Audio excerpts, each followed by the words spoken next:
Romans had long been known for their religious tolerance. They readily embraced the gods of Greece and were quick to add any new god they encountered to their public devotional celebrations.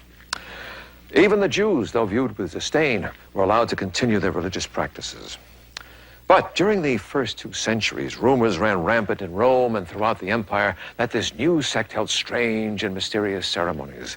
It was believed that Christians sacrificed babies on their altars and that they held clandestine orgies. Well, now, all of this was disturbing enough to the highly moral Romans. But what was even worse, this new sect rejected any small expression of veneration for the Roman gods. This was inexcusable. You see, the Romans believed in an ordered universe controlled by the gods of Olympus. As long as mortals showed them appropriate devotion, these gods would continue to bless Rome and its people. Many believed that the Christians' lack of respect would turn the gods' favor into anger. In fact, as time went on, every calamity that befell the people of Rome and its provinces was blamed upon the Christians. In addition, since the time of Octavian Augustus, emperors were declared to be gods, and worship of them became a part of Roman nationalism. But no matter how severely threatened, the Christians stubbornly refused to acknowledge the divinity of the emperor.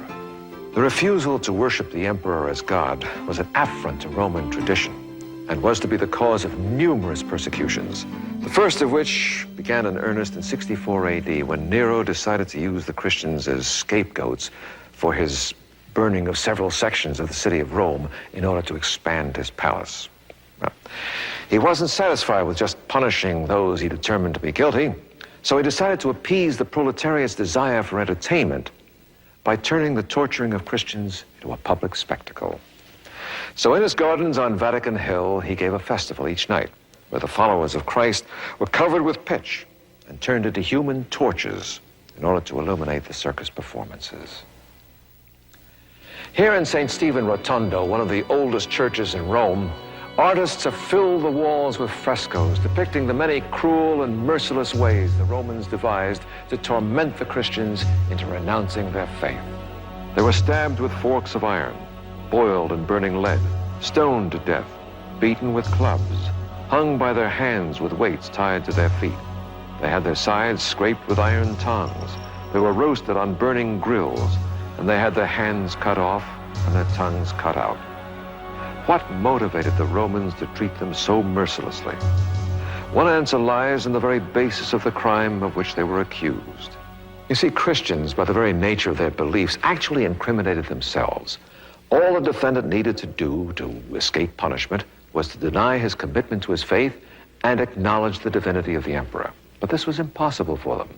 So the magistrates believed it was their duty to use whatever means necessary to persuade these deluded fools into changing their minds. While their harsh methods were occasionally successful, a great number remained faithful under extreme torture. The Christians, on their part, believed it to be a great honor to suffer for the name of Christ. Jesus had warned them that as the world persecuted him, it would also persecute his followers. Miraculously, in spite of these sadistic measures, the church continued to grow.